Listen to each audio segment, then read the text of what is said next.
नमस्कार friends, good morning. सभी का हार्दिक अभिनंदन है आज के इस सेशन में spiritual doctor for holistic health के बहुत ही डीप और बहुत ही इम्पोर्टेंट सेशन में आज हमारे साथ इस चैनल के जो मेन जिन्होंने ये चैनल स्टार्ट किया है डॉक्टर रंजन, वो हमारे साथ बात करेंगे। बहुत सारी रिक्वेस्ट आ रही थी डॉक्टर रंजन से, हम लोग एनर्जी मेडिसिन के बारे में जानना चाहते हैं, चक्रास के बारे में जानना चाहते हैं, हीलिंग के बारे में और डीपली जानना चाहते हैं।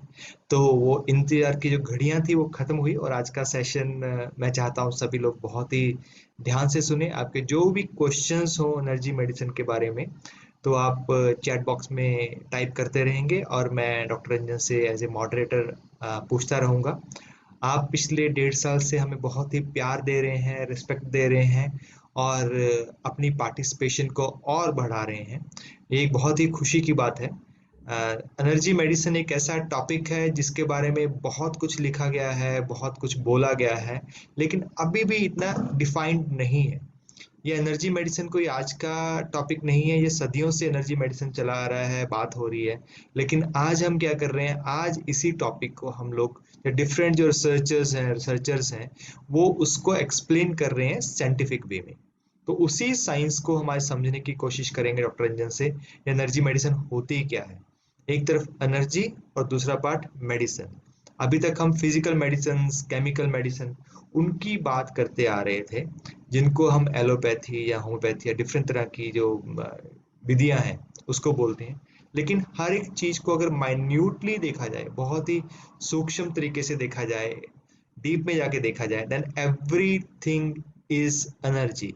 अगर आपके पास कुछ स्थूल है, आप इस समय मोबाइल पे, इस समय आप लैपटॉप से जुड़े हुए हैं, तो इट जस्ट शोज दैट ये कुछ डेंस वाइब्रेशंस है, डेंस एनर्जी है जो इस समय काम कर रही है। स्ट्रिंग थ्योरी ऑफ जो साइंस की स्ट्रिंग थ्योरी बहुत सारे लोगों ने पढ़ी होगी, उसमें ये बहुत डीपली एक्सप्लेन किया गया है। और जो चीजें हमें नजर नहीं आती हैं या कम नजर आती हैं या उतनी सॉलिड नहीं है, तो वो उतनी डेंस एनर्जी नहीं है, इतने डिफरेंस है। Otherwise everything is energy. And हमें जो भी डिजीज होती है वो भी चेंज ऑफ एनर्जी है। अगर हम उस एनर्जी को चेंज कर दें, उस एनर्जी को राइट एनर्जी पे ले आए, तो वो डिजीज हील हो सकती है, ठीक हो सकती है। इसी एनर्जी मेडिसिन को जानने की जो बात है उसकी आज हम बात डिटेल में करेंगे। कितने लोग एनर्जी मेडिसिन के बारे में जानते हैं, एनर्जी मेडिसिन क्या होता है, या एनर्जी मेडिसिन की बुक्स कुछ पढ़ी हुई हैं आपने? तो ऐसी कुछ बुक्स अगर आपने पढ़ी हुई हैं या सुनी हुई है तो आप हमें चैट बॉक्स में बताइए आपकी जो फेवरेट बुक है एनर्जी मेडिसिन के ऊपर। चाहे वो चाइनीज हो, चाहे वो रिसेंट रिसर्चर्स की हो, चाहे वो मैटर टू माइंड हो, चाहे कोई भी बुक आपकी जो फेवरेट है वो अपने चैट बॉक्स में बताइए। एनर्जी हीलिंग के ऊपर, एनर्जी मेडिसिन के ऊपर। You are the placebo by doctor Joe Dispenza. Yes, ये मेरी भी फेवरेट बुक है जसवीर जी। बहुत ही पाथ ब्रेकिंग बुक है जिसने एनर्जी मेडिसिन को जन जन तक लोगों तक पहुंचाया। Mind to matter, yes, this is also my favourite book. और डॉक्टर रंजन की भी फेवरेट बुक है, मेरे को लगता है हम सभी फेवरेट। ब्लिस ब्रेन, यस, उसी का जो सेकंड पार्ट बोल सकते हैं, mind to matter. Yes, mind to matter और ब्लिस ब्रेन एक तरह से बोल सकते हैं एक दूसरे की कड़ियां हैं, पार्ट 1 एंड पार्ट 2 ही है, ये बोल सकते हैं। बहुत बढ़िया। तो बहुत बढ़िया आज की जो आपने ये बुक्स पढ़ी हुई हैं और इन बुक्स को आप जानते हैं, इन बुक्स को आप पहचानते हैं, इनके राइटर्स के बारे में जानते हैं। और डॉक्टर रंजन के लिए आज बात करना और इजी हो जाएगा जब ये पता चल जाए जो ऑडियंस है वो किस तरह का टेस्ट रखती है। तो जो स्पीकर है वो और डीप में जा सकता है, वो बेसिक से स्टार्ट करने की जरूरत नहीं पड़ती है। तो नियर अबाउट 1 मिनट बाकी है। मैं थोड़ा सा डॉक्टर रंजन के बारे में, आप सभी लोग, power of soul, yes, heal yourself, यह सबसे पहली बुक जो बोल सकते हैं मेन स्ट्रीम में आने वाली जो बुक थी वो हील योरसेल्फ ल्यू हे की थी, जो बहुत ही पावरफुल बुक है। कैसे डिफरेंट हमारे थॉट्स हैं वो डिफरेंट डिजीज को मैनिफेस्ट करते हैं। डॉक्टर रंजन को मैं पिछले 4 साल से जानता हूँ और जितना डॉक्टर रंजन को मैं जानता हूँ, पहचानता हूँ, बात करता हूँ, उनके लिए मेरा प्यार सत्कार और बढ़ता जाता है। इतने हम्बल इंसान, इतने डीप नॉलेज के जो धनी है डॉक्टर रंजन, वो अपने आप में एक एग्जाम्पल है और आप में से बहुत सारे लोग उनके फैन हैं। तो टाइम इज 11:11, जो हमारा डिवाइन टाइम है, जो एक स्पिरिचुअल टाइम है, वो हो चुका है। मैं डॉक्टर रंजन को इनवाइट करता हूँ। डॉक्टर रंजन, आपका बहुत बहुत स्वागत है आपके चैनल के ऊपर। नमस्कार दोस्तों, नमस्कार। हेलो डॉक्टर संदीप, नमस्कार डॉक्टर रंजन, बहुत देर से आज के सेशन का बहुत बेसब्री से इंतज़ार था। और आज का सेशन है, मुझे मालूम है बहुत डीप जाने वाला है। और 1.5 घंटे में तो बात खत्म होने वाली है नहीं है। तो मैं आपसे ये रिक्वेस्ट करूंगा, आप हमें ऐसी पंच दें ताकि जो एनर्जी मेडिसिन के बारे में जो भी क्वेश्चंस आएंगे, एक्सपीरियंसेस आएंगे, हम उसको शेयर करेंगे। और साथ साथ में डॉक्टर रंजन ये भी जानेंगे, आप एक्यूप्रेशर के साथ में, सुजोग के साथ में बहुत सालों से जुड़े हुए हैं। तो जो पहला क्वेश्चन हमेशा मैं बाकी स्पीकर से पूछता हूँ और हमारी ऑडियंस भी जानना चाहती है इस बात को, मैंने तो आपसे पूछा हुआ है, आपने एमबीबीएस किया, उसके पहले आपका स्पिरिचुअलिटी में एक झुकाव था, उसके पहले आपका स्पिरिचुअलिटी में एक लगाव था, और आप डीपली उससे जुड़े हुए हैं। जो पहला सेशन था हमारा स्पिरिचुअल डॉक्टर में, आपने उसमें बहुत डीप में बात किया, लेकिन एक्यूप्रेशर ही क्यों, या एक्यूपंक्चर ही क्यों? डॉक्टर संदीप, जब मैं हॉस्पिटल में जब काम कर रहा था, एमबीबीएस के बाद मैं लगभग 5 साल गवर्नमेंट हॉस्पिटल में काम किया हूं दिल्ली में। तो इमरजेंसी हॉस्पिटल एलोपैथी को ज्यादातर लोग इमरजेंसी मैनेजमेंट के लिए यूज करते हैं। यहाँ पर भी जो स्पिरिचुअलिटी में लोग बात आने लग गए हैं, जो बात कर रहे हैं रॉ डाइट की, जो बात कर रहे हैं फास्टिंग करने की, चक्रा थेरेपी की, वो भी ये बात बोलते हैं कि इमरजेंसी में तो एलोपैथी हॉस्पिटल जाना पड़ता है। एक्यूपंक्चर एक्यूप्रेशर में ऐसे नॉलेज है, अगर हम जिसको हम समझ लेते हैं, सीख लेते हैं, तो 80 to 90% इमरजेंसी को भी आप खुद से मैनेज कर सकते हो। आपको हॉस्पिटल जाने की जरूरत नहीं पड़ेगी। वाह। तो एक्यूपंक्चर वो पावरफुल मेथड है जिसकी दुनिया को अभी ज्यादा जरूरत है। प्लस ये ब्रिज बनता है। जो मैं स्पिरिचुअल साइंटिस्ट हूं, सोल जर्नी, कॉन्शियसनेस के बारे में बोलना सिखाना पसंद करता हूं, लेकिन ये एक वर्ल्ड और जो मेडिकल फैटर्निटी का हमारा साइंटिफिक वर्ल्ड आता है, साइंटिफिक बोले या सो कॉल्ड साइंटिफिक बोले, अभी दोनों दोनों ही मिक्स है। दोनों में जो माध्यम बनेगा, ब्रिज बनेगा, वो एनर्जी एंड इमोशन होगा। हम देख रहे हैं साइकोसोमेटिसिटी के कंसेप्ट्स को थोड़ा थोड़ा बात आ रही है। साइकोसोमेटिसिटी पर based PNI, psycho neuro immunology, ये अपने आप में एक बहुत एस्टैब्लिश्ड सब्जेक्ट है। प्रॉपर उसके हैरिसन और डेविडसन जैसी किताबें हैं, इंडिया में भी नहीं है। इंडिया जो डेवलपिंग कंट्री, तो यहाँ पर डेवलप कंट्री जब अपना लेती है, उसके बाद हम उसको कॉपी करते हैं। हम हर चीज में डेवलपिंग ही है इस फील्ड में डेवलपिंग है अभी। तो ये लैकुना है, ये गैप है। उस गैप को मैं फिल करने की कोशिश कर रहा हूँ। बहुत बढ़िया, बहुत बढ़िया। अगर हम एनर्जी को, इमोशन को समझ जाएं, तो फिजिकल और स्पिरिचुअल काफी नजदीक आ जाएंगे। एनर्जी के बारे में सभी स्पिरिचुअल बात करते हैं, बस वहां पे वो चक्रों की तरह बात करते हैं। एक्यूपंक्चर में हम एनर्जी को इन यांग के माध्यम से बात करते हैं। इन यांग का जो इमेज है, आप में से ज्यादातर लोगों ने देखा होगा, लेकिन इसे समझा नहीं हो। हम इंसान की फितरत है कि हम कोई चीज को बार बार देखते हैं तो हम उसको ग्रांटेड लेते हैं, बोलते हैं ठीक है, ये तो चाइनीज एनर्जी का कोई सिंबल है। इस इन यांग को समझकर आप अपना मेडिकल बिल 90% कम कर सकते हो। तो इसके लिए और डीप में डॉक्टर रंजन हमें बताइए, जिन जैन के बारे में, एनर्जी के बारे में, मेरिडियंस के बारे में, अगर आप थोड़ा सा हमें और बता सकें डिफरेंट एलिमेंट्स के बारे में, तो हम समझ पाएंगे इसको डेली लाइफ में जो लोग सुन पा रहे हैं कैसे यूज कर सकते हैं। हमें पहले ये जानना है कि इन और यांग है क्या। ऊपर आसमान में सूरज है और नीचे धरती है। सूरज और धरती के बीच में हम हैं। ऊपर सूर्य और नीचे धरती, इन दोनों के बीच में हम। इन यांग का यही बेसिक फॉर्मूला है। अगर हम, जो लोग ड्राइंग करते हो, अगर सनलाइट को दिखाएं, इसमें सनलाइट के लिए क्या, कौन सा होगा? ऑब्वियसली व्हाइट होगा। इस white light represents energy coming from the sun और फ्रॉम द अबव हेवन। कहीं कहीं पे हेवन बोलते हैं, स्वर्ग से उतरती हुई ऊर्जा, ब्रह्मांड से उतरती हुई ऊर्जा। और उसका दूसरा कॉम्प्लीमेंट्री, नॉट अपोजिट। यह बात बहुत, प्रिसीजन इज वेरी इंपॉर्टेंट। ये अपोजिट नहीं है, ये आपस में लड़ नहीं रही है, एक दूसरे को कॉम्प्लीमेंट करती है। सूरज और पृथ्वी एक दूसरे को के पूरक हैं। हमारे भीतर ये एनर्जी जो चक्र है वो गोल गोल घूमता रहता है, कंटिन्यूअस, ऑल द टाइम, 24/7। अगर हम सूर्य रोशनी में जाते हैं, कहा जाता है कि हमें सूर्य की रोशनी में जाना चाहिए हर दिन 15 मिनट। जाते हैं हम? नहीं जाते, क्योंकि हमें लगता है कि क्या जरूरत है, तब तक हम थोड़ा सा व्हाट्सएप देख लेते हैं, या बिजनेस वाले सोचते हैं कि थोड़ा पैसा कमा लेते हैं, इससे प्रॉफिट हो जाएगा। या सूर्य में जाके व्हाट्सएप कर लेते हैं, सूर्य में जाके पैसा कमा लेते हैं, वो भी हो सकता है, बिजनेस हो सकता हाँ, वो भी हो सकता है, अगर क्रिएटिव हो डॉक्टर संदीप जैसे तो बिल्कुल हो सकता है।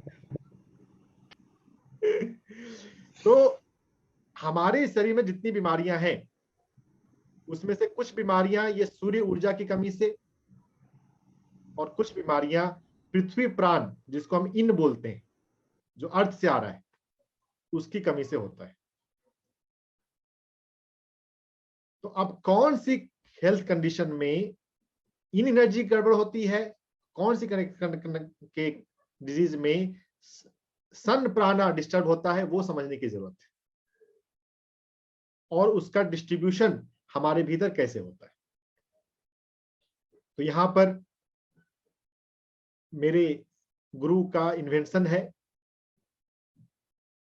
ये एनर्जी का डायरेक्शन। एनर्जी जो है वो डायरेक्शन में चलती है।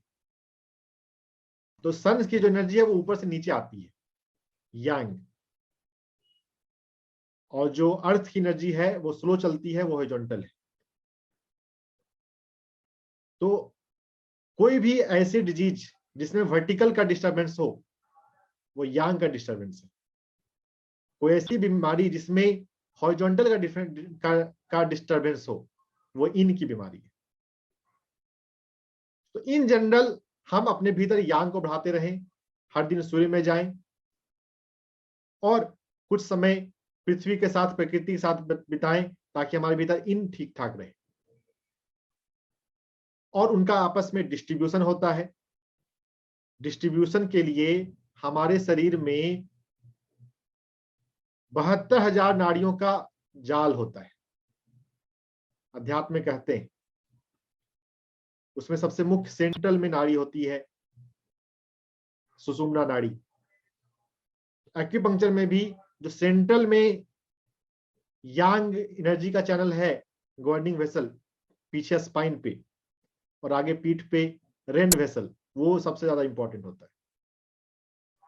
और हाथ में, पैर में अलग अलग नाड़ियां जा रही हैं।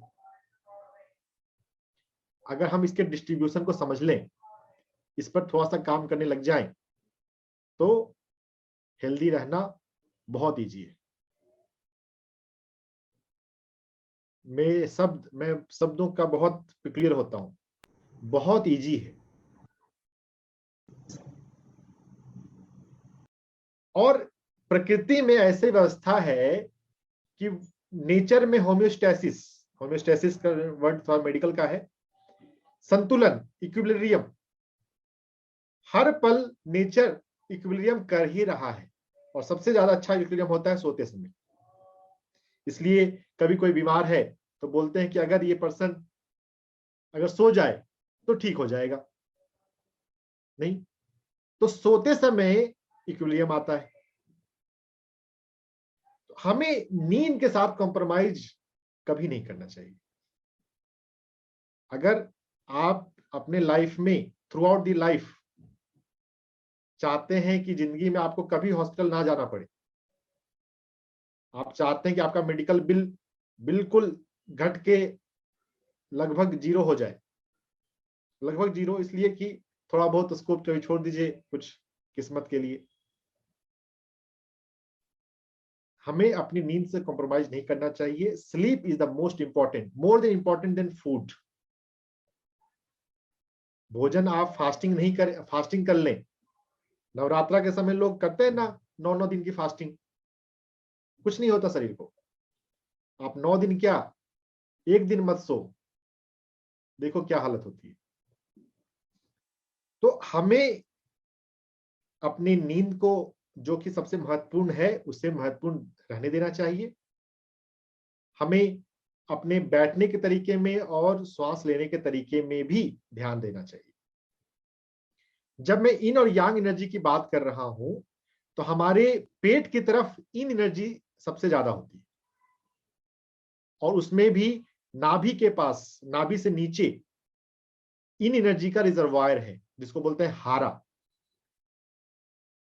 अगर हमारी श्वास हारा को टच करते रहती है, तो हमारे भीतर इनका इंबैलेंस नहीं होगा।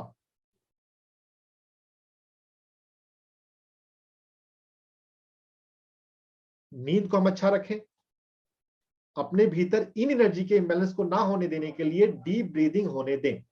हमारी हर एक श्वास हारा को टच करे। हारा कहां पर है? नाभि से 2 अंगुल नीचे। डॉक्टर रंजन, थोड़ा सा आप उस श्वास को कैसे किया जाए, हारा तक कैसे लेके जाया जाए, उसके बारे में भी हमें थोड़ा सा बताइए।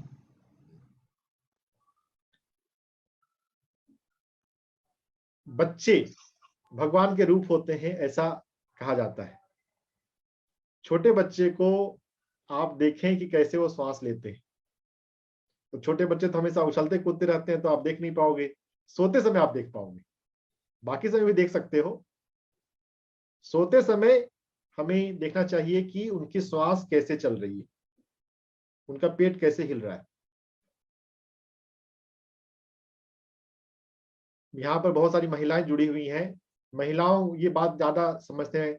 कोई भी चीज को सीखने का सबसे मुख्य तरीका है देखना। रसोई में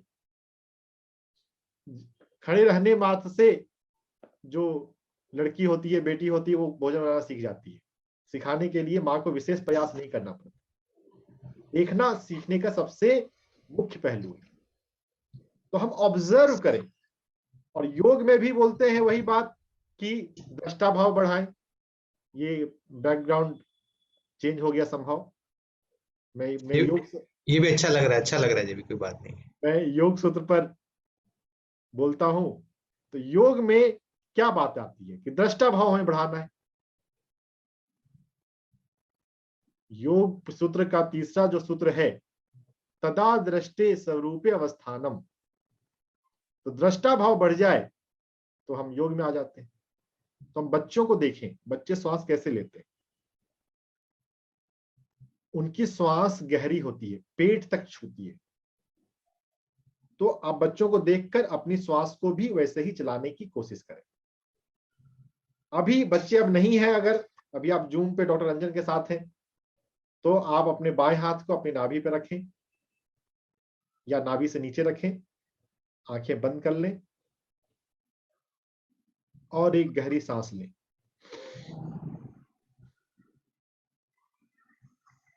और फिर सांस छोड़ दें। फिर से गहरी सांस लें। जब आपने श्वास भीतर ली, तो पेट में सबसे नीचे का पॉइंट कहां है जहां पर मूवमेंट हो रहा है? उस जगह पे अपनी 2 उंगली या 5 उंगली रख लीजिए। दिस इज हारा, दिस इज 1 पॉइंट ऑफ हारा।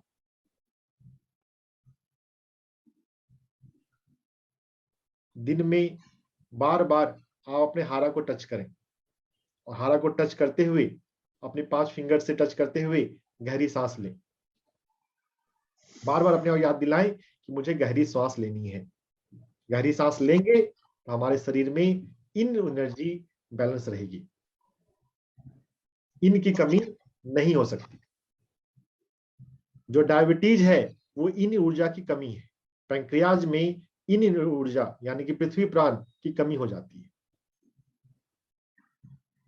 जो भी बीमारी है, या तो इनकी कमी या यांग की कमी। कुछ कुछ कॉम्प्लेक्स बीमारियां हैं तो उसमें कॉम्प्लेक्स पैटर्न होता है, दोनों की कमी हो जाती है, या एक कम हो जाता है, दूसरा जब बढ़ जाता है। कॉम्प्लेक्स पैटर्न को मैनेज करने के लिए थोड़ा ज्यादा मेहनत लगानी पड़ती है, लेकिन मैनेज तो सब कुछ होता है। अपने आप को बार बार याद दिलाएं, मुझे गहरी सांस लेनी है, मुझे हारा सा सांस लेनी है।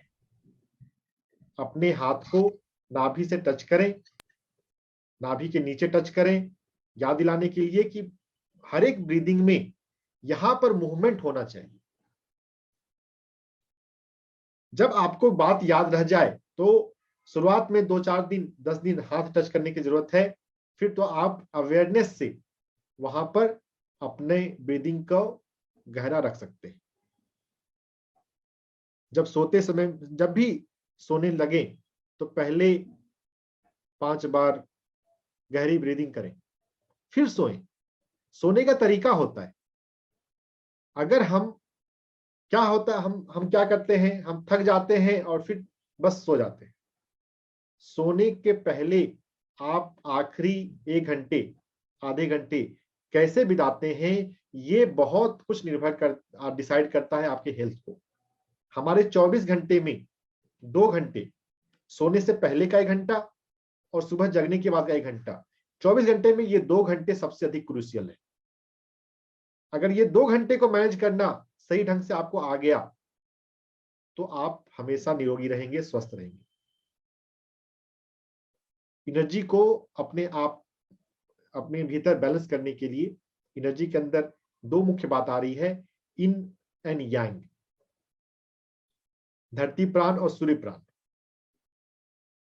और धरती प्राण सूर्य प्राण के अलावा एक है महाप्राण, कॉस्मिक एनर्जी, जो हम ध्यान में अपने भीतर अर्जित करते हैं।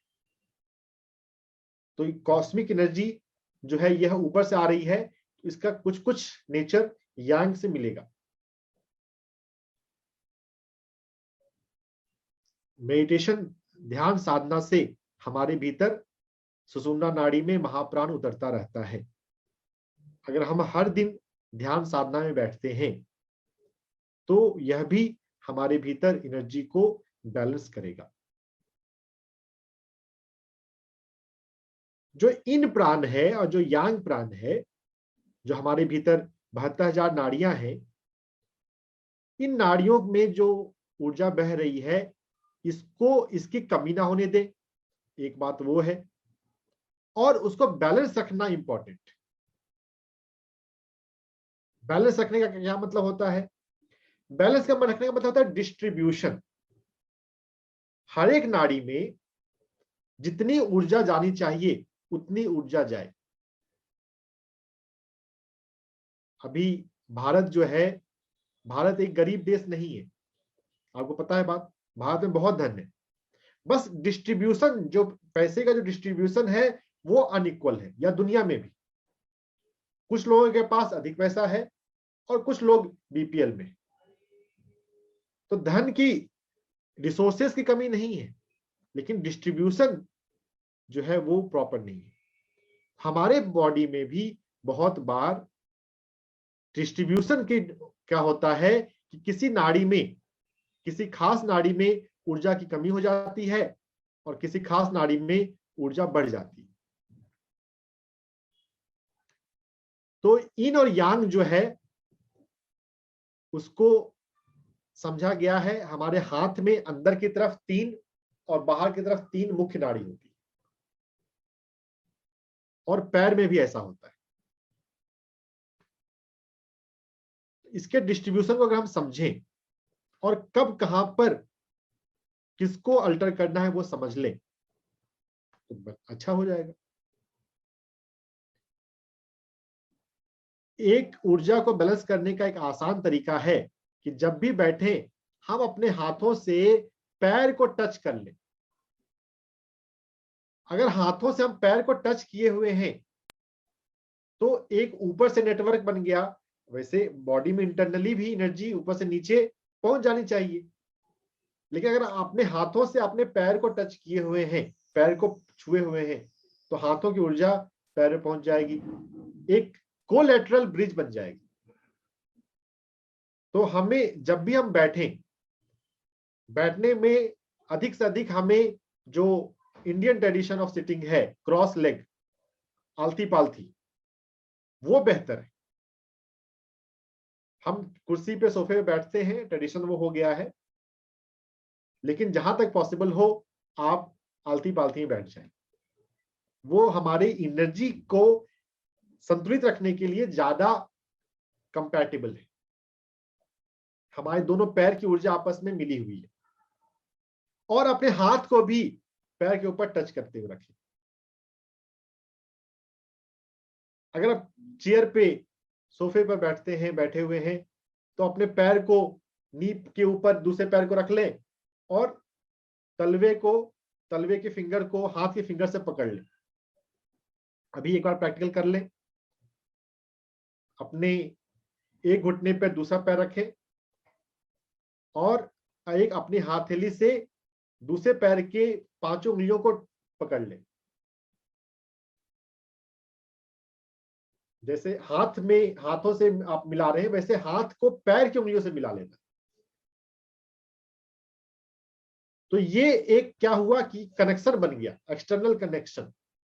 इंटरनल कनेक्शन तो है ही, आपने एक्सटर्नल कनेक्शन भी बना लिया। तो इससे एनर्जी का जो डिस्ट्रीब्यूशन है वो आपस में संतुलित रहता है। एनर्जी को बैलेंस करने का यह भी एक आसान तरीका है। हमारे बैठने के ढंग से बहुत एनर्जी की फर्क पड़ जाता है। इन एनर्जी और यांग एनर्जी को हम थोड़ा समझ लें। जो यांग एनर्जी है वो सूर्य से आती है, इसलिए थोड़ी सी गर्म होता है। तो जब शरीर में गर्मी बढ़ जाए, जैसे कि फीवर में होता है, फीवर में बॉडी का टेम्परेचर बढ़ जाता है, यानी कि क्या हुआ, यांग बढ़ गया है। कुछ डिजीज में अब यांग जो है वो गर्म है, इन रिलेटिवली कूल होता है। लेकिन जो हमारी बॉडी में स्ट्रक्चर होता है, बिल्डिंग किसका बनता है, पृथ्वी से आए हुए मिट्टी से बनता है। जो हमारे घर की ईंटें हैं वो पृथ्वी से बनी है, पृथ्वी के मिट्टी से बनी हुई ईंट से। तो जो स्ट्रक्चर है वो इन है। अगर कहीं पर स्ट्रक्चरल डिस्टरबेंस हो तो बॉडी में इन डिस्टर्ब हो गया है। तो जब बोलते हैं क्रोनिक डिजीज में इन डिस्टर्ब हो जाता है। जो भी इन्फेक्शन है, इन्फेक्शन में ज्यादातर इन्फेक्शन में यांग एक्सेस होता है। एलोपैथी में कहते हैं कि इन्फेक्शन को कंट्रोल करने के लिए एलोपैथी अच्छा होता है।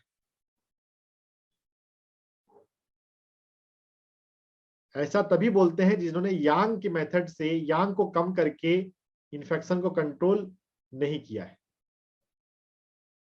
अगर आप यांग को कम करना चाहते हैं तो यांग को हाथों में कम करना ज्यादा अच्छा है।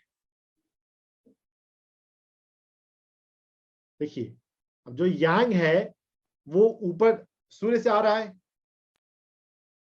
तो ऊपर से आएगा तो हाथ ऊपर है, इसमें जल्दी पहले पहुंचेगा, पैर में बाद में जाएगा।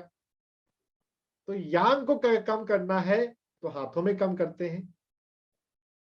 और अगर इनको कम करना है, अगर वजन बढ़ गया है, वजन को कम करना है, सेडेट करेंगे इनको, तो पैरों में करेंगे। अगर एक्सेस वेट है तो उसका जो एक्यूप्रेशर पॉइंट आएगा वो पैरों में आएगा। पैर के पॉइंट ज्यादा अच्छे हैं वेट, एक्सेस वेट में। तो थोड़ा सा यह हमें समझना होना चाहिए कि इस बीमारी में सूर्य ऊर्जा की कमी है कि पृथ्वी ऊर्जा की कमी है। और आसान तरीके में मैं कुछ आपको टिप्स दूंगा।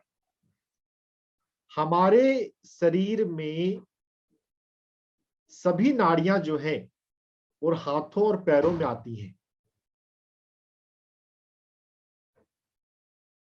तो अगर आप अपने हाथों और पैरों की उंगलियों का मसाज करें, इन जनरल सभी उंगलियों का मसाज करें। 20 हमारे शरीर में 20 उंगलियां होती हैं। हाथ की 10 उंगलियां और पैर की 10 उंगलियां।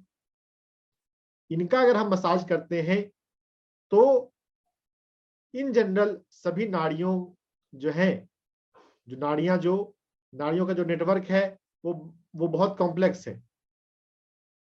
72,000 नाड़ियों में से मुख्य 22 नाड़ियों पर हम काम करते हैं एक्यूपंक्चर के अंदर। एक्यूपंक्चर और एक्यूप्रेशर, अगर एक्यूप्रेशर स्टैंडर्ड वाला एक्यूप्रेशर है तो, यानी कि जिसमें इन और यांग की बात की जा रही है।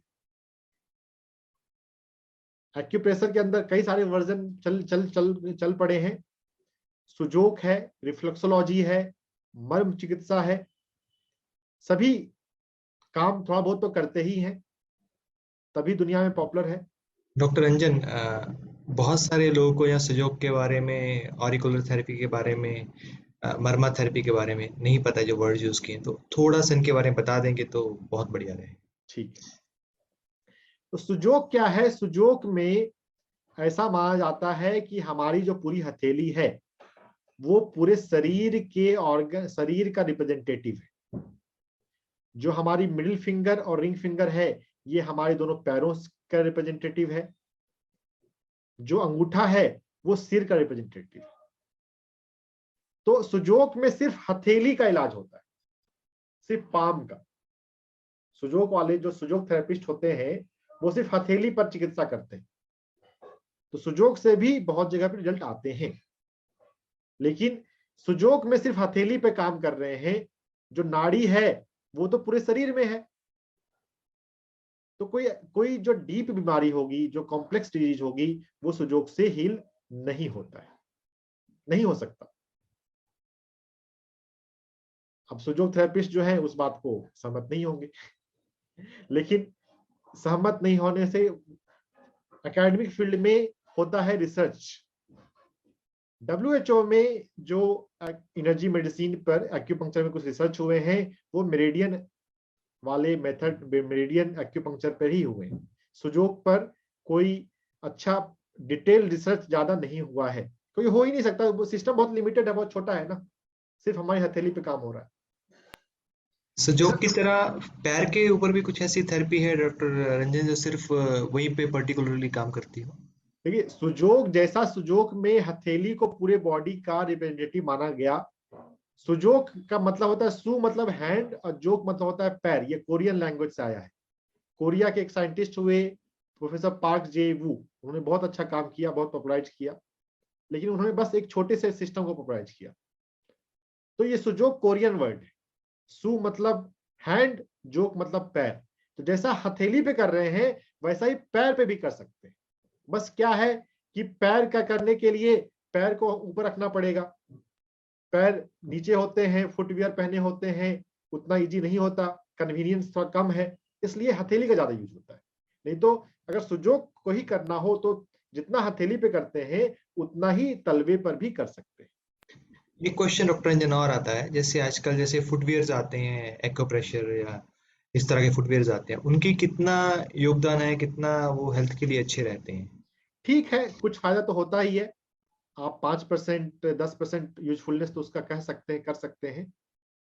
अगर आप जब जैसे हम सुबह वॉकिंग करते हैं, योगा करते हैं, तो उस टाइम पे आप 5 मिनट या और भी कम समय है तो 2 मिनट के लिए आप उस पर पैर को अप डाउन कर सकते हैं एक्यूप्रेशर प्लेट पे। कुछ तो फायदा होता ही है, लेकिन वो क्या है, वो बहुत वेग है, बहुत मोटी चिकित्सा।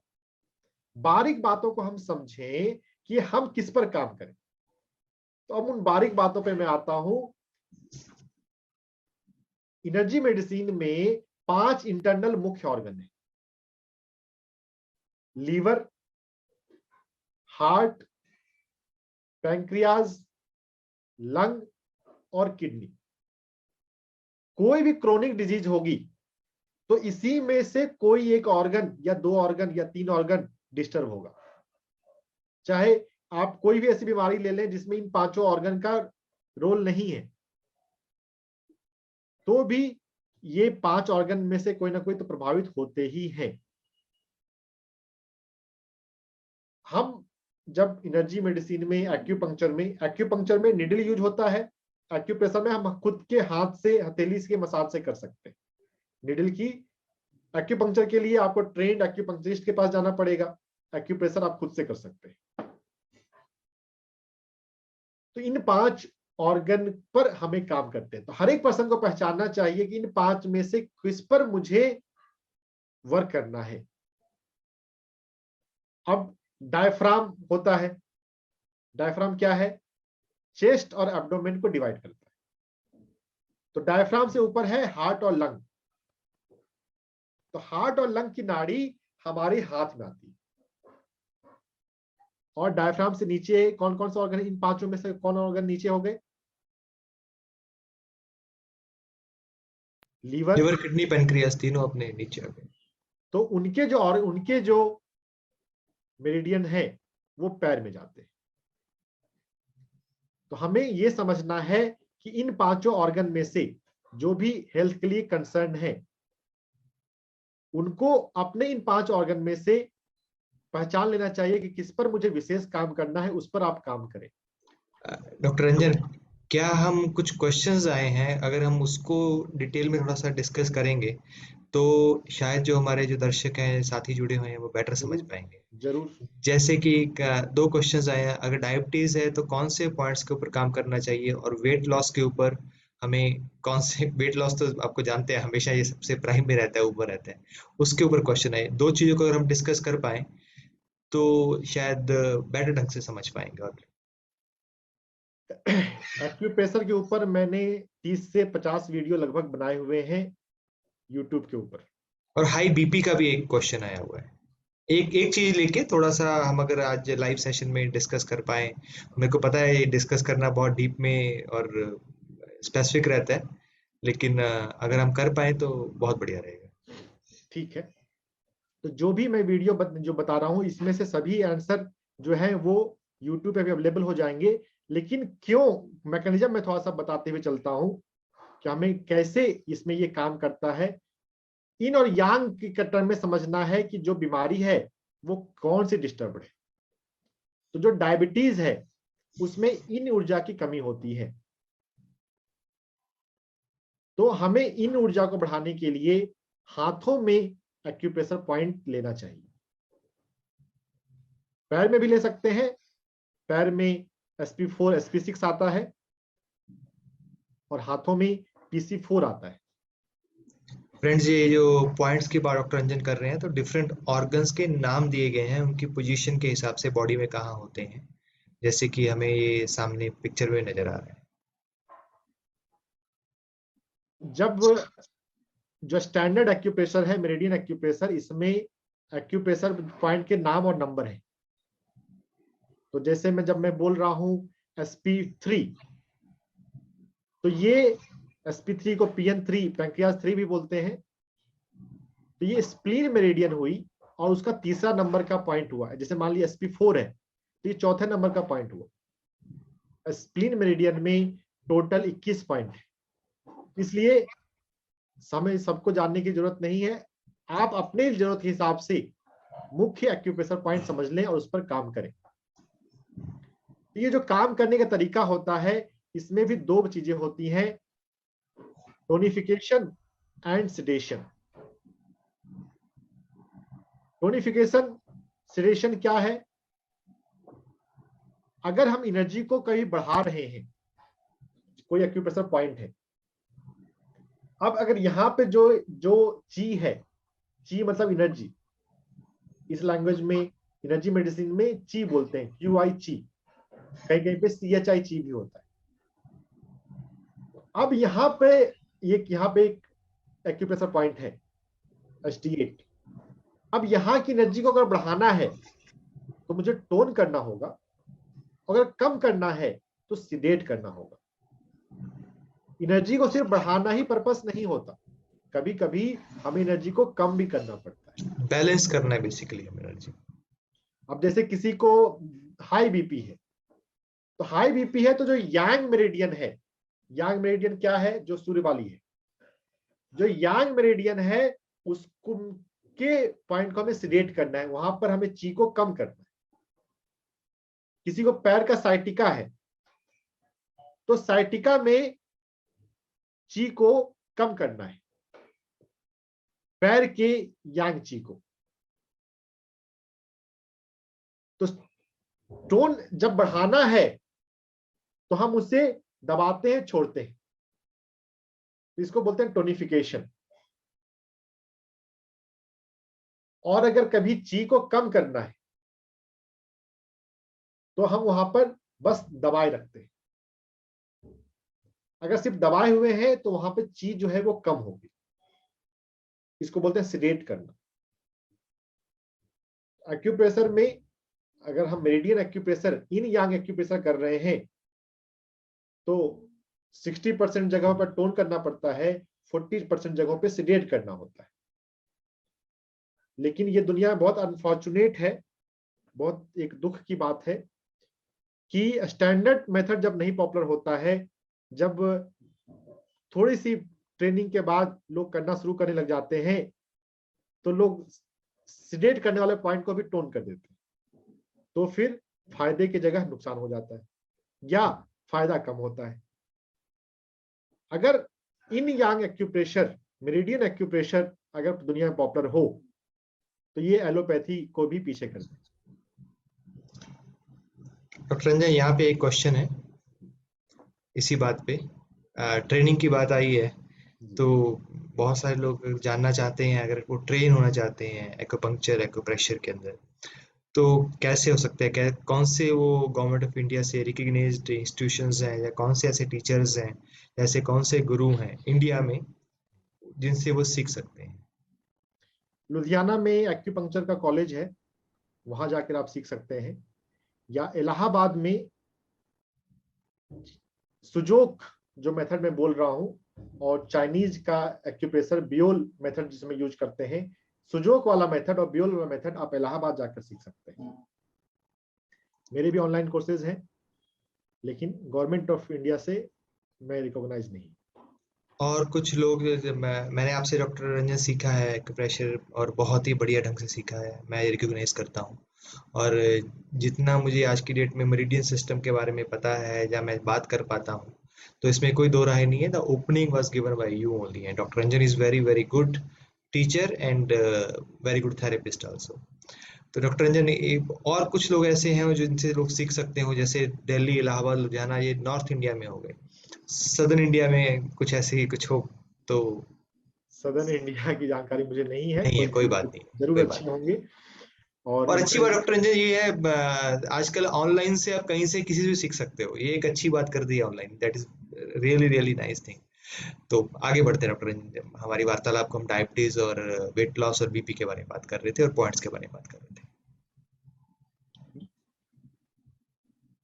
हमें अपने आप को हेल्दी रखने के लिए हमें अपने पल्स रेट को भी चेक करना चाहिए। जो नॉर्मल पल्स रेट होता है वो 70 to 75 पर मिनट होता है एनर्जी मेडिसिन के लैंग्वेज में। अगर हम अपने पल्स रेट को 70-75 के रेंज में रखें तो यह भी हमारे एनर्जी को बैलेंस रखने के लिए एक बहुत सपोर्टिव मेथड होगा। तो मैं आपको वो पॉइंट बताता हूं कि अगर पल्स रेट अगर ज्यादा हो जाए तो क्या करना चाहिए, कम हो जाए तो क्या करना चाहिए। हमारे पैर में पॉइंट है SP9। अगर पल्स रेट ज्यादा है तो हम इसका मसाज कर सकते हैं। देखिए पॉइंट कई सारे हो सकते हैं, जो भी हमारे शरीर में कोल्ड पॉइंट है। अब कोल्ड पॉइंट टर्मिनोलॉजी थोड़ा समझने के लिए, जो एनर्जी है उसका बाद में 5 सब डिवीजन किया गया है। जो इन और यांग है इनका बाद में 5 सब डिवीजन किया जाता है। इसमें जो लास्ट फेज के पॉइंट हैं उसको कोल्ड पॉइंट कहते हैं। हर एक मेरिडियन पे कई सारे पॉइंट थे। हार्ट मेरिडियन पे 9 पॉइंट है, स्प्लिन मेरिडियन पे 21 पॉइंट है। तो 5 मुख्य पॉइंट होते हैं। उसमें जो उस 5 मुख्य पॉइंट में, और ये 5 मुख्य पॉइंट जो है वो नंबर से नहीं होता 1 2 3, वो होता है कि कहां पर कौन सा इंपॉर्टेंट है। तो लास्ट पॉइंट को जो है वो कोल्ड पॉइंट होता है। अगर हमारे पैर में SP9 एक्यूप्रेशर पॉइंट है, ये एक बहुत इंपॉर्टेंट पॉइंट है। SP9 एक्यूप्रेशर पॉइंट पे 90% लोगों को पेन मिलेगा। अगर उनका पल्स रेट ज्यादा है तब तो जरूर, और नहीं तो ऐसे भी मिल सकता है। तो अपने पैर में इस SP9 एक्यूप्रेशर पॉइंट को आप पाल्पेट करेंगे, मसाज करेंगे। पल्स रेट अगर ज्यादा है, अभी प्रैक्टिकल थोड़ा सा कर ले पल्स रेट नापने का। जिनके घर में ऑक्सीमीटर है वो आप अपना ले आइए इक्विपमेंट, और नहीं तो हम यहाँ पर मैनुअली चेक कर लेंगे ऑनलाइन स्टॉप वॉच लगाकर। आपको अपना पल्स रेट नापना, आप अपने जिनके पास पल्स ऑक्सीमीटर है पल्स ऑक्सीमीटर ले आए, नहीं तो आप अपने रिस्ट पर रखेंगे तो आप जो है उसको मेजर कर सकते हैं, आप अपने पल्स रेट को फील कर सकते हैं। तो हम 1 मिनट के लिए मेजर करने की जरूरत नहीं है, 30 सेकंड का मेजर कर लें और चेक कर लें कि पल्स रेट कितना है। करें ये प्रैक्टिकल। सब लोग तैयार हो जाइए, मैं आपको थोड़ा समय दे देता हूं। अगर पल्स रेट, अगर आप ऑक्सीमीटर ला रहे हैं तो ऑक्सीमीटर के थ्रू, नहीं तो स्टॉप वॉच के थ्रू हम अपना पल्स रेट अभी चेक करें।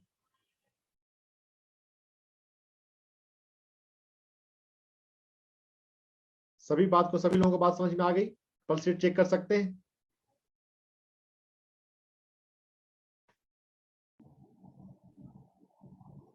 चलिए तैयार हो जाइए, अपने हाथ को अपने पल्स पे रखें और फील करें कंफर्टेबली।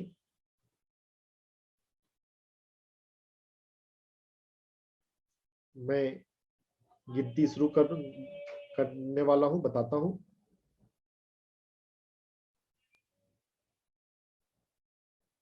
3 सेकंड में हम गिनती शुरू करेंगे। स्टार्ट।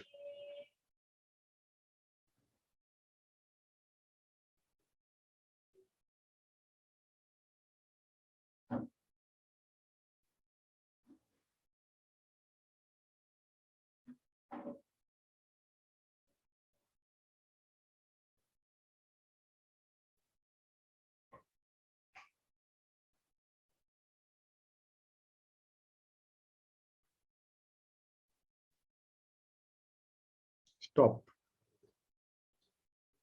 ये अभी हमने 30 सेकंड में किया। जितना भी काउंटिंग आया उसको आप डबल कर लें और चैट में लिख दीजिए।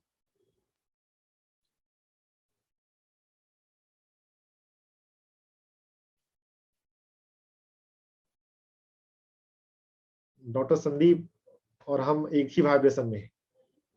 मेरा पल्स रेट भी इतना ही था। Thank you.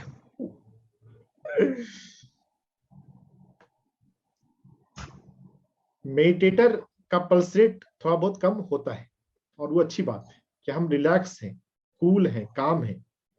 लेकिन अगर नॉन मेडिटेटर का 70 से नीचे जाए तो फिर ये इंडिकेट कर रहा है कि हार्ट की जो फंक्शनिंग है, जो धड़कन है, वो तो हृदय से होती है, उसमें इफेक्ट आ रहा है।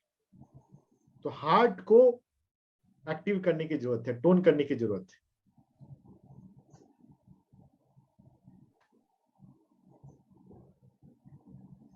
यहाँ पर सभी ज्यादातर ध्यानी लोग ही जुड़े हैं, मेडिटेटर हैं, तो आपका पल्स रेट नॉर्मल ही होगा, आप रीजनेबली ओके ही हैं। तो ये एक पैरामीटर। हमारे पैरामीटर कई सारे होंगे। हार्ट वाला पैरामीटर तो आपकी तरफ से ओके हो गया कि आपके भीतर कुछ तो बैलेंस है। ज्यादा जो मुझे कॉमन मिलता है कि पल्स रेट जो है वो नॉर्मल से अधिक मिलते हैं, 90-100 नॉर्मल कंडीशन में। तो हमारे पैर में SP9 एक्यूप्रेशर पॉइंट को मसाज करना एक बहुत अच्छा तरीका है कि हम अपने पल्स रेट को कम कर सकते हैं। जिनका भी 80 से ऊपर आ रहा है पल्स रेट, वो SP9 एक्यूप्रेशर पॉइंट को सीख ले। घुटने में अंदर की तरफ है, दोनों घुटनों में। और इस SP9 एक्यूप्रेशर पॉइंट को आप मसाज किया करें। ये SP9 एक्यूप्रेशर पॉइंट और जगह भी काम आता है, डायबिटीज में, वेरिकोज वेन में, कई जगह पे काम आएगा। लेकिन छोड़िए, आप सभी एक्यूप्रेशर पॉइंट वर्सेटाइल होते हैं। मेरा doctor Ranjan, I can be wrong also, मेरा ये मानना है आप एक दिन में इन पॉइंट्स को अगर समझने की कोशिश करेंगे तो बड़ा वो इल्यूजनरी रहेगा। it's nice if someone want to learn and they can go deep into this learning, they can learn it in very deep from some master. This is very beautiful and very deep knowledge. तो normal, हमें अपने health को normal रखने के लिए मैंने कुछ आसान टिप्स बताए कि हम अपने पैर को टच करते हुए बैठें, अपने पैर की फिंगर को ही हाथ की फिंगर से पकड़ लें। हर बार पकड़ने की जरूरत नहीं है, आप टच भी करेंगे तो बात बन जाएगी। अपने नाभि से श्वास लें, इन एनर्जी आपके भीतर अच्छी रहेगी। हारा आपकी श्वास को छुए। आप अपने पल्स रेट को 70-75 के रेंज में रखें। कुछ सीनियर सिटीजन का पल्स रेट कम हो जाता है, तो वो भी अच्छी बात नहीं है। तो हमें हार्ट के जो एक्यूप्रेशर पॉइंट है वो मैं आपको बता देता हूं, क्योंकि अगर आप ST7 एक्यूप्रेशर पॉइंट हमारी कलाई पर, छोटी उंगली के लाइन में, आप इसका मसाज करें। जिनका पल्स रेट कम होता है, सीनियर सिटीजन्स का कम हो सकता है, तो ये ST7 का एक्यूप्रेशर पॉइंट आप करते रहेंगे, आपका हार्ट जो है लाइफ लॉन्ग हेल्दी रहेगा। आपको कभी हार्ट की कोई प्रॉब्लम नहीं हो सकती अगर आप ST7 पॉइंट को जो कलाई पर है उसको मसाज करते रहेंगे तो। डॉक्टर रंजन, फिर से अगर हम वो पिक्चर को देखें, इसको साथ में आप हमें थोड़ा कलर्स के बारे में, एनर्जी हीलिंग के अंदर क्या इंपॉर्टेंस है वो भी साथ में बताएंगे तो। देखिए, जो हर एक कलर है उसकी एक पार्टिकुलर फ्रीक्वेंसी होती है, पार्टिकुलर वेवलेंथ होता है। अगर हम फिजिक्स की क्लास को थोड़ा सा याद करें, E = hν, Planck constant multiplied by frequency = energy. अलग अलग एनर्जी वेवलेंथ, अलग अलग कलर की फ्रीक्वेंसी, अलग अलग एनर्जी अलग अलग होती है। लाल रंग का इफेक्ट अलग होता है, वायलेट रंग का इफेक्ट अलग होता है। जो सिग्नल होते हैं वो लाल रंग के ही होते हैं। दूसरा रंग क्यों नहीं यूज करते? दिवाली के दिन ऑरेंज कलर, दिवाली के दिन हरा रंग वो कोई दूसरा रंग लगा दें, ऐसा तो नहीं करते। रेड वेवलेंथ की लाइट सबसे दूर तक जाती है, सबसे आसानी से जाती है, इसलिए रेड लग कर रही होता है। तो रेड कलर जब हम यूज कर रहे हैं, लाल रंग लगा रहे हैं, तो फिजिक्स जिन्होंने थोड़ा बहुत पढ़ा हो याद करें, जो विबग्योर है, विबग्योर में लाल रंग की जो लाइट है वो अब्सॉर्ब हो जाती है और बाकी लाइट रिफ्लेक्ट हो जाता है। तो इसके लिए जब कोई रंग हमने लगाया तो सारी लाइट बॉडी में इंटर नहीं करती, रेड लाइट जो होगी उसका प्रभाव पड़ेगा। तो रेड लाइट का प्रभाव अधिक पड़ना चाहिए, इसलिए रेड कलर लगा देते। और इस कलर थेरेपी का बहुत मिरेकुलस रिजल्ट आया हुआ है। इनफैक्ट मैं लाइफ में जो पहला मैं प्रभावित हुआ, उन दिनों मैं दिल्ली में दीनदयाल उपाध्याय हॉस्पिटल है हरिनगर में, वहां पर काम कर रहा था। शौकिया मैंने सुजोग सीखा। मेरा एक्सपीरियंस स्पिरिचुअल इंडिया मैगजीन में आया था, स्पिरिचुअल साइंस। तो कोलकाता की श्वेता अग्रवाल हैं, उन्होंने मुझे इंसिस्ट किया कि तुम सीखो। तो कई बार बोला, तो फिर मैं सीखने के लिए चला गया सुजोग सीखा। चूंकि मैं मेडिटेशन सिखाता रहता था तो मेरा सर्कल काफी बड़ा था, लोग हेल्थ प्रॉब्लम पूछते रहते थे। शुरुआत में मैं सिर्फ अफर्मेशन, लुई हे का अफर्मेशन बोलता था। तो किसी लेडी का मुझे आया कि हैवी ब्लीडिंग हो रहा है, परेशान है। तो जो सुजोग में होता है, यहाँ पर पेरिनियम कॉरेस्पॉन्डेंस, सुजोग में ये दोनों पैर हैं, तो पैर के ऊपर का एरिया पेरिनियम हुआ, लोअर एब्डोमेन। इस एरिया में ब्लैक कलर, आगे और पीछे से, दो तरफ से ब्लैक कलर लगाया गया दोनों हाथ में। ये हैवी ब्लीडिंग का सुजोग ट्रीटमेंट है। ये मैंने बता दिया, मैं सीख कर आया था काशी मिश्रा सर से। तो और उसके अगले दिन मैसेज आता है, मेनी ब्लेसिंग्स टू यू। जो समस्या कई दिनों से परेशान थी मैं, वो मेरी ठीक हो गई। कलर थेरेपी के और भी हार्ट होल, एक मेरे पास बहुत सारे टेस्टिमोनियल हैं, बहुत पावरफुल स्ट्रॉन्ग टेस्टिमोनियल है, और उसमें से एक है हार्ट होल का। कुछ डिवाइन ग्रेस भी हो सकता है, लेकिन ऐसी भी बात कही जाती है कि डिवाइन उन्हीं लोगों को फेवर करता है जो अलर्ट होते हैं। हार्ट होल में वीएसडी हार्ट होल ज्यादा कॉमन होता है, वेंट्रिकुलर सेप्टल डिफेक्ट। हमारे हार्ट में 4 चैम्बर हैं, एट्रियम और वेंट्रिकल। तो वेंट्रिकल को जो डिवाइड करने वाला सेप्टम है, उसका होल 6 साल का एक बच्चा, पटना बिहार की बात है, सिर्फ एक ही दिन मिलना हुआ पेरेंट्स से। मेरी मौसी मुझे थोड़ा मानती हैं, मेरे एक्यूप्रेशर को मानती हैं, तो उन्होंने रिकमेंड किया था। मैं मिलने गया तो मैंने उनके फाइल वगैरह को देख के, अगर वीएसडी है तो हार्ट के कौन से एक्यूप्रेशर पॉइंट पे करना चाहिए। मैंने उससे पहले हार्ट होल मैनेज नहीं किया था, लेकिन थ्योरी क्लियर है तो स्पष्ट है कि क्या करेंगे। मैंने उनको हार्ट के फ्रंट मूव पॉइंट पर मसाज करना और कलर करना बताया, और वो पूरी शिद्दत से करते रहे। 3 महीने में उनका जो हार्ट होल था वीएसडी 3.7 mm का, वो फिल हो गया। वाह, हैरानी की बात है, बहुत लोग, मेरे बहुत डॉक्टर फ्रेंड, खासकर जो कार्डियोलॉजिस्ट होते हैं, वो ऐसा बोले बहुत सारा हार्ट होल तो ऐसे ही फिल हो जाता है। उस बच्चे को हार्ट होल बचपन से था।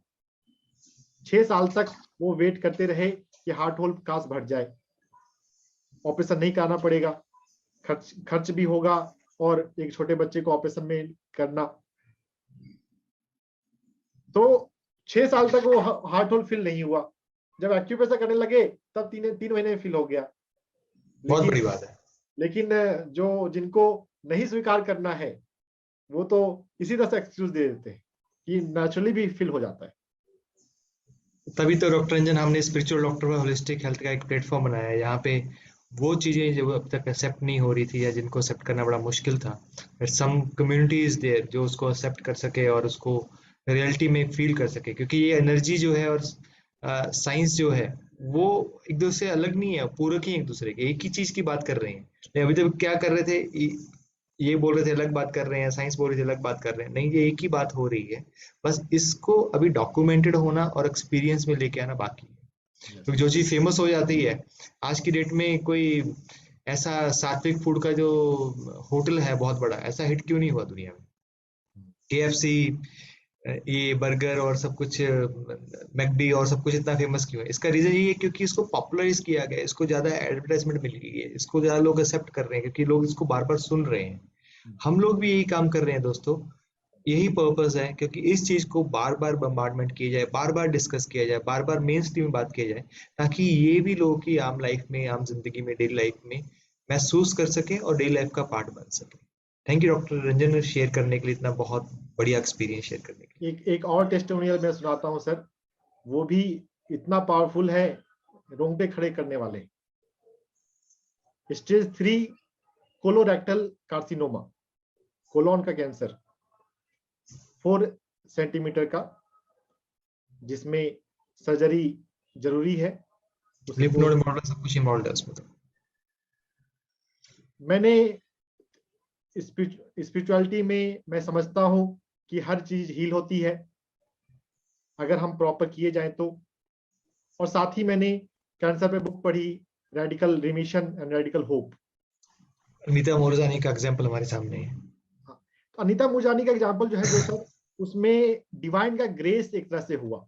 एग्जैक्टली। तो अब वो नियर डेथ एक्सपीरियंस से गुजरना, ऐसे सबके लिए नहीं। ऐसे मैंने भी अभी रिसर्चर, मैं रिसर्च फील्ड में देखता रहता हूँ दुनिया में कहाँ पे कौन लोग क्या कर रहे हैं। एक डॉक्टर ऐसा भी है जो कैंसर पेशेंट्स को नियर डेथ एक्सपीरियंस इंड्यूस करता है। इससे क्या होता है, उस पर्सन के भीतर डेथ का फियर निकल जाए, और डेथ का फियर निकल जाएगा तो फिर वो ज्यादा अच्छा आउटकम होगा। हील हो सकते हैं। लेकिन ये बहुत एक्सपेरिमेंटल बेसिस पे है, अभी इस पे इसकी कितनी इफिशियंसी है, कितना सक्सेसफुल है, अभी मैं भी नहीं जानता, लेकिन कोशिश करने वाले कर तो रहे हैं। तो रेडिकल होप और रेडिकल इमिशन पढ़ते हुए मुझे पता चला केली टर्नर ने ऐसे 100 से अधिक टर्मिनल कैंसर सर्वाइवर का इंटरव्यू किया हुआ, जिसमें डॉक्टर ने बोल दिया ये ठीक नहीं हो सकता। इसमें स्टेज 4 कैंसर के कई सारे केसेस हैं, स्टेज 3 के भी कुछ हैं। इसने स्टडी किया कि कैसे वो ठीक हो रहे हैं। तो उसमें मैंने देखा कि उसमें जो बातें बताई जाती हैं, जो उसमें 11 फैक्टर्स हैं, उन 11 फैक्टर्स में से तो 8 फैक्टर स्पिरिचुअलिटी रिलेटेड ही हैं। अपने इमोशन पे काम करना है, अपनी स्पिरिचुअल के कनेक्टिविटी को बढ़ाना है, पॉजिटिव इमोशन को बढ़ाना है, और एनर्जी वर्क भी है। तो मेरे भीतर भी ऐसा कॉन्फिडेंस था, मतलब मुझे लग रहा था कि ठीक हो जाएगा। उस स्टेज 3 कार्सिनोमा के पेशेंट को मैंने बोला सर्जरी मत कराइए, आप ये ट्रीटमेंट कराएं, ठीक हो जाना चाहिए। उनका भी उनका भी करेज कि उन्होंने कन्वेंशनल वे से अलग जाकर उसको रिस्क लेकर किया कि ठीक है हम नहीं कराते हैं ऑपरेशन। पहले उनको पेन हुआ करते था पेशेंट को, धीरे धीरे वो पेन होना, दर्द होना बंद हुआ। फिर धीरे 8 महीने के ट्रीटमेंट के बाद जो ट्यूमर था, जो फिर से कराया गया स्कैन, तो ट्यूमर 4 सेंटीमीटर से रिड्यूस होकर 2 सेंटीमीटर पे आ गया था, यानी कि इट्स नॉन मैलिग्नेंट। अमेजिंग। अभी ट्रीटमेंट जारी है। अभी वो पूरा अगर रिमिशन हो जाए तो ज्यादा होगा, सिम्टम वाइज तो पूरी ऑलमोस्ट नॉर्मल है। ग्रेट। वेट इंक्रीज हो चुका है, हेमोग्लोबिन नॉर्मल हो चुका है, यह तो खैर बहुत पहले ही हो चुका था। जो एक अच्छे हेल्थ के जो साइन होते हैं वो लगभग वो सारे लगभग आ चुके हैं वापस। Very good. तो energy medicine is that powerful. Yes, no doubt, no doubt. Personally मैं कहता हूं कि 90% सर्जिकल डिजीज में को भी हम बिना सर्जरी ठीक कर सकते हैं। ये मेन स्ट्रीम पे चैनल पे बैठकर डॉक्टर रंजन बोलना अभी 90% of the diseases which are opted for the person surgery inevitable है, वहां पे कैन बी क्योर्ड, बहुत बड़ी बात है। It's very very big statement. और ये पढ़ते सड़ने से और मिलता जा रहा है। एक कोलोराडो कंट्री की एक लेडी है, मैरी रस्ट, उसको ब्रेस्ट कैंसर हुआ। इस लेडी ने रिफ्यूज किया कि सर्जरी नहीं कराएंगे, और उसने अपने कैंसर को इन्हीं 11 फैक्टर से ठीक किया है। उसने अपनी स्टोरी लिखी है। डॉक्टर रंजन, बहुत सारे ऐसे चैट बॉक्स में आ रहे हैं वेट लॉस का, हाइपरटेंशन का, एक्सेसिव यूरिनेशन का, तो मैं सभी फ्रेंड्स से एक रिक्वेस्ट करूंगा।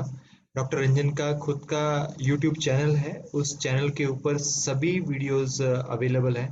प्लीज़ आप उस चैनल को डॉक्टर एस रंजन के नाम से उसको विजिट कीजिए, और you will get every answer for doctor Ranjan ने बहुत डीप में, बहुत डिटेल में और बहुत ही सरल तरीके से, चाहे डायबिटीज हो, हाइपरटेंशन हो, वेट लॉस हो। लेकिन डॉक्टर रंजन, एक एक चीज के बारे में आपसे मैं अभी लाइव में पूछना चाहूंगा, ये शायद वीडियो में नहीं है। स्लिप डिस्क के लिए कुछ ऐसा पॉइंट है? मान लो किसी को यूनिलेटरल स्लिप डिस्क है, S4 S5 का, तो राइट। लंबोसेक्रल का, सॉरी L4 L5 का। डॉक्टर संदीप, आपने एक्यूप्रेशर मुझसे थोड़ा सा सीखा हुआ है, यस। तो आप मेरा टेस्ट मत लीजिएगा अभी, आप बताइए। नहीं, टेस्ट की बात नहीं है। जो मैं एक्सप्लेन उस ढंग से करता हूं ताकि आपको बात ज्यादा समझ में आए। एग्जैक्टली। तो इन यांग में जो हमारे भीतर जो बीच का कंपोनेंट है, जिसको अर्थ एलिमेंट बोलते हैं, अर्थ एलिमेंट की डिफिशियंसी से स्लिप डिस्क होता है। फिर से डॉक्टर रंजन बोलिएगा। 5 कंपोनेंट इन यांग के, पहले तो 2 हैं, सूर्य राइट। प्राण और पृथ्वी प्राण। बाद में उनके डिस्ट्रीब्यूशन के आधार पर उनके 5 सब डिवीजन है। राइट। तो जो बीच का कंपोनेंट है अर्थ एलिमेंट, उसकी कमी से स्लिप डिस्क होता है। ओके। हमारे बॉडी में अर्थ एलिमेंट से जुड़ा हुआ जो ऑर्गन है वो है spleen organ, pancreas organ, stomach. तो पैंक्रियाज डाइजेशन के लिए जरूरी हो गया। जो स्ट्रक्चर चीजें हैं, अब जैसे स्लीप डिस्क बताया, तो ये स्प्लीन की का वीकनेस है। जब तक स्प्लीन को हम ठीक कर देंगे तो ठीक स्लीप डिस्क ठीक हो जाएगा। ओके। तो SP6 एक्यूप्रेशर पॉइंट एक अच्छा पॉइंट है जिसको हम यूज करें। इसकी हम मसाज टोनिंग करेंगे। टोनिंग करेंगे। ज्यादातर जगह पर 60% जगहों पर, 70% जगहों पर टोनिफिकेशन ही यूज होता है, और वो प्रैक्टिकली करना आसान भी होता है, तो अच्छी बात है। Right. Thank you doctor Ranjan. Doctor Ranjan, अभी समय भी हो रहा है, लेकिन मेरा एक आखिरी क्वेश्चन है सभी लोगों की ओर से। ये क्वेश्चन, क्योंकि हम एनर्जी मेडिसिन के बारे में बात कर रहे हैं, एनर्जी मेडिसिन, एनर्जी का मतलब है हमारी वाइब्रेशंस, हमारी जो जिस फ्रिक्वेंसी पे हम वाइब्रेट कर रहे हैं, या एनर्जी जिस तरह से ट्रांसमिट हो रही है। तो डिफरेंट ऑर्गन्स की डिफरेंट डिफरेंट एनर्जी बोली जाती है। जैसे हार्ट की बोली जाती है 8 हर्ट्स है, जो अर्थ की है वो 7.83 है। अलग अलग तरह की अलग अलग थ्योरीज हैं, लेकिन बहुत ही सरल ढंग से अगर हम जानना चाहें, क्योंकि हमारे थॉट से, हमारे फूड से, हमारे पास से, हमारे एक्शन से, हमारे एक्सरसाइज से, सब चीज़ों से हमारी जो एनर्जी है वो चेंज होती है, वो एनर्जी हमें हील कर सकती है। तो ऐसे कौन से 5 चीज़ें हैं, मैं अक्सर ये क्वेश्चन पूछता हूँ, कौन सी ऐसी 5 चीजें हैं जो हमारी एनर्जी को अप कर सकती है, हमें हील कर सकती हैं? 1 2 3 4 5 टॉप पे किसको रखते हैं, सेकंड किस पे है? बहुत मुश्किल क्वेश्चन है, भी जब बोल दो टॉप पे किसको रखेंगे तो। मुश्किल, मेरे लैंग्वेज, मेरे डिक्शनरी में मुश्किल शब्द नहीं है डॉक्टर संदीप। हाँ, तो 1 2 3 4 5 मुझे, हमें सबको ये बताइए क्या चीजें हैं, देखो, अभी इसको तो छोड़ना ही नहीं है। तो सबसे इंपॉर्टेंट है गहरी सांसें लेना। हम हर श्वास को गहरी श्वास रखें। हर घंटे पर आंख बंद करके याद दिलाएं कि मुझे गहरी श्वास लेनी है। अपने बाएं हाथ का प्रयोग अधिक इसलिए करना चाहिए जिससे हमारा right brain, emotional brain, intuition brain active होता है। अपने बाएं हाथ को नाभि पर, नाभि से नीचे रखकर याद दिलाएं मुझे गहरी सांस लेनी है, गहरी सांस लें। अगर हर घंटे पर हम सिर्फ एक श्वास गहरी कर लेते हैं, 5 श्वास गहरी लेते हैं, तो धीरे धीरे हमारी बॉडी ट्रेन हो जाएगी क्या मुझे गहरी श्वास लेनी है। बहुत बढ़िया। गहरी श्वास लेना पहला फॉर्मूला है। फिर दूसरा सबसे महत्वपूर्ण फॉर्मूला है लाइफ में मेडिटेशन का अभ्यास, ध्यान साधना। अगर ध्यान साधना जीवन में हो तो हमारे स्पाइन में कॉस्मिक महाप्राण उतरता है।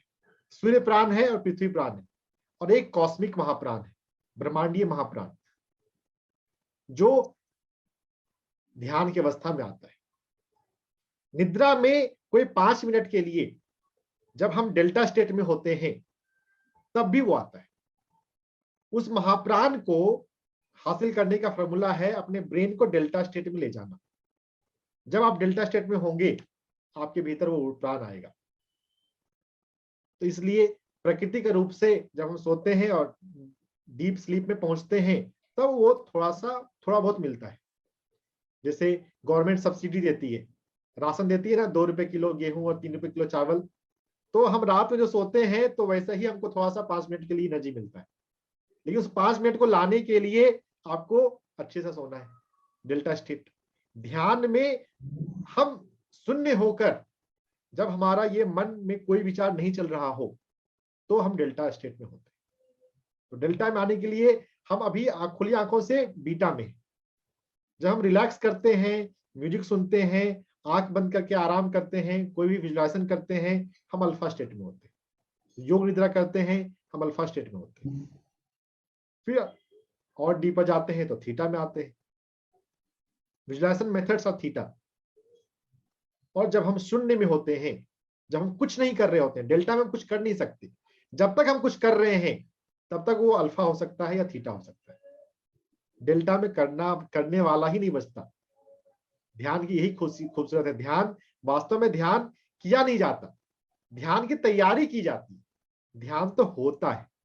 बहुत बढ़िया। डेल्टा में होते हैं। डेल्टा के पहले तक की हम तैयारी कर सकते हैं, डेल्टा में पहुंच गए फिर तो आपको कुछ नहीं करना, फिर तो जो करता है वो वही करता है। दो चीजें ऐसी हैं, प्यार और ध्यान, जो किया नहीं आता हो जाता है। तो ध्यान में डेल्टा स्टेट में रोज हम 1 घंटे बैठें, ये सबसे ज्यादा जरूरी है। ये सेकंड हो गया। हाँ। उसके बाद हम अपने पल्स रेट को चेक करके अपने उसको 70 to 75 के रेंज में रखें थ्रू आउट द लाइफ। अगर आप 70 to 75 के रेंज में रखते हैं तो जो भी आपको बीमारी भविष्य में आने वाली थी 50% चांस है कि वो कम हो जाएगी। कोई भी बीमारी होती है, दिक्कत होती है, तो सबसे पहले या थोड़ा देर सवेर हार्ट पे इफेक्ट आता है। हार्ट पे इफेक्ट आते समय आप पकड़ लेंगे और उसको नॉर्मल कर लेंगे। अपने पल्स रेट को कभी 70-75 से ना तो ऊपर जाने दीजिए ना नीचे आने दीजिए। अगर नीचे जा रहा है तो भी आपको ध्यान रखना है। ध्यानी को भी HT7 करना चाहिए। 68 एक्सेप्टेबल है, लेकिन HT7 करने की जरूरत है। HT7 करेंगे तो बढ़ेगा। SP9 पैर में घुटने पर SP9 को मसाज करेंगे तो पल्स रेट कम होगा। जब भी जीवन में तनाव है तो कारण है कि आपको बढ़ा हुआ है पल्स रेट। तो पल्स रेट को कम करेंगे SP9 मसाज करके तो आपका पल्स रेट कम हो जाएगा। घुटने से अंदर की तरफ SP9 है। डीप ब्रीदिंग हो गया, मेडिटेशन हो गया, पल्स रेट हो गया, 3 हो गए, 2 और। जीवन में अच्छे लोगों की, आध्यात्मिक लोगों की संगति। स्पिरिचुअल डॉक्टर हर संडे ज्वाइन कीजिए। यस, अगर आप स्पिरिचुअल डॉक्टर को सुनते रहेंगे तो आप भी डॉक्टर नहीं बन जाएंगे, आधे डॉक्टर तो बन ही जाएंगे। यहाँ पर इतना नॉलेज हर संडे आता है। बिल्कुल। जो दैत्य थे वो कृष्ण को इतना कोसते थे, इतना कोसते थे, इतना कोसते थे कि एंड में वो भी कृष्ण जैसे बन गए। कृष्ण को याद याद करके वो। तो अच्छे लोगों की संगति से जैसी हमारी संगति होती है हम वैसे बनते हैं। बहुत बढ़िया। और कोई ऐसा नहीं बोल सकता आज के जमाने में कि मैं तो गांव में रहता हूँ, संगति करने कैसे जाऊं। डॉक्टर संदीप तो अहमदाबाद रहते हैं। अरे इंटरनेट ऑनलाइन तो आते हैं। डॉक्टर रंजन हर दिन यूट्यूब पे आपको मिलते हैं। मैं इसी बात में बता दूं, डॉक्टर से पूछो नाम से मेरा एक प्रोग्राम आता है सप्ताह में 3 दिन, सोमवार, बुधवार, शुक्रवार शाम में 5 बजे। हेल्थ से रिलेटेड कोई भी सवाल आप उसमें भेज सकते हैं और आपको जवाब उसमें दिया जाएगा। बहुत बढ़िया। यूट्यूब पर PMC हिंदी टीवी नाम से यूट्यूब चैनल पे, या केबल पे भी, कुछ केबल पे भी शुरू हुआ है और धीरे धीरे उसका एक्सपेंशन होना है। PMC की सैटेलाइट टीवी लाने की प्लानिंग है, अभी केबल टीवी पे आ रहा है। बहुत बढ़िया। तो कोई भी हेल्थ क्वेश्चन आप यहाँ पर पूछ सकते हैं। डीप ब्रीदिंग, मेडिटेशन, अच्छी संगत, पल्स रेट को 70 to 75 रेंज में रखना। और 5वां मुख्य पॉइंट है सूर्य और प्रकृति का सहयोग का साथ। आपको हर दिन सनलाइट में जाना चाहिए 15 मिनट के लिए। हर दिन नहीं जा सकते तो अल्टरनेट डे तो मैनेज कर ही सकते हैं। कोई कितना ही बिजी हो अल्टरनेट डे में तो मैनेज कर सकता है। बहुत बढ़िया। 15 मिनट सूर्य के साथ, 15 मिनट हरियाली के साथ, पेड़ पौधों के साथ, फ्रेश एयर के साथ। जो प्राण ऊर्जा है वो बहुत आसानी से हमें प्रकृति के साथ रहने से, धरती के साथ रहने से मिलता है। आप